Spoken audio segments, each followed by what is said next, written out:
Hello, this is a demo of a Herbst Trucker version 1093.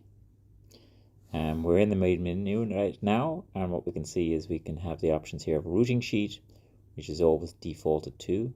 You have history, which shows you a list of all your delivery dockets that you've already done, and then you can create a new checklist where you can do your vehicle checklist and things like that.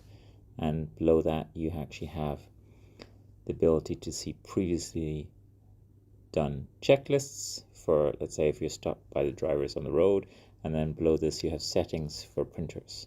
Now this is an Android device, this works on Androids, and if I go to routing sheet, here I have a list of all the delivery dockets that have been allocated to this driver.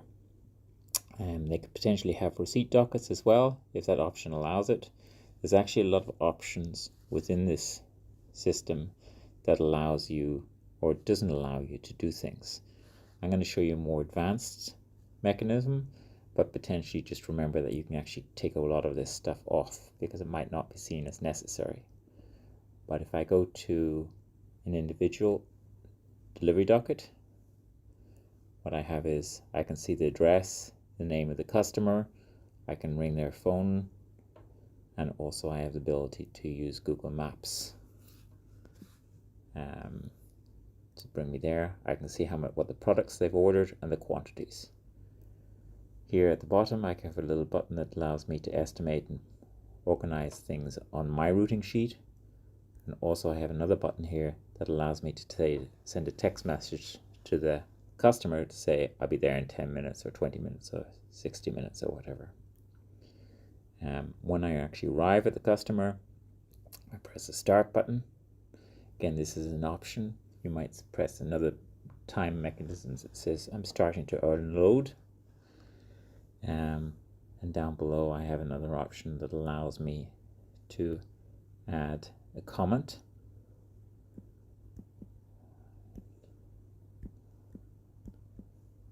And then I can also take a photograph. The customer isn't there for proof of delivery. Here's actually a previously signed delivery docket. It was done on a printer like that. I say okay, got it. And then I go next. Oh, I've got everything there. Start unloading. I go next. Again, this is option. So here I have an option for additional items. Kind of convenient if you're counting pallets. Things like this, or adding water, changing ingredients.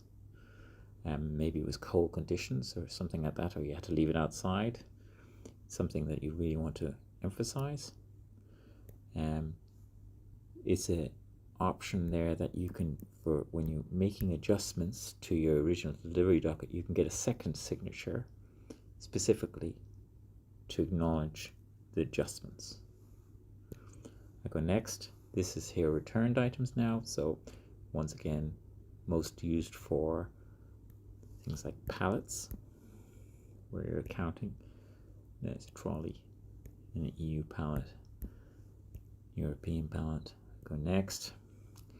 Now the final page, what it does is it shows you the arrival time, the departure time, the additional items, the actual items, the quantities, the returned items, any comments, and then it asks the driver to get a signature from the person.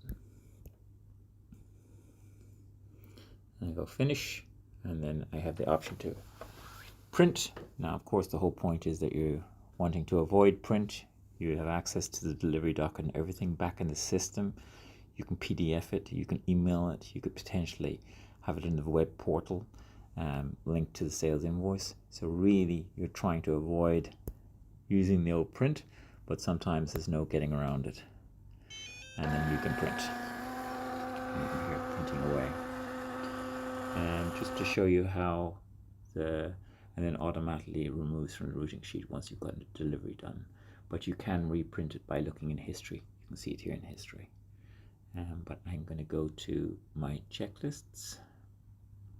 I can create a new checklist, but actually here what I have is I have a draft, and you can see this is kind of an example of a proper checklist.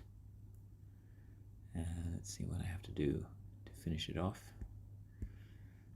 because it wouldn't let me finish it unless I've actually put in all the details. Finish. Oh yes, so now it's finished.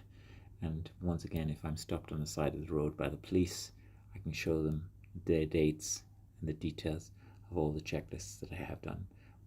But the good thing about this is that this checklist goes back to the system, and it also earmarks and schedules things that should be done if problems have been mentioned within the checklist. So it's not just a form, it's more like it can actually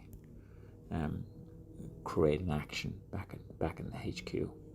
And I think that's mainly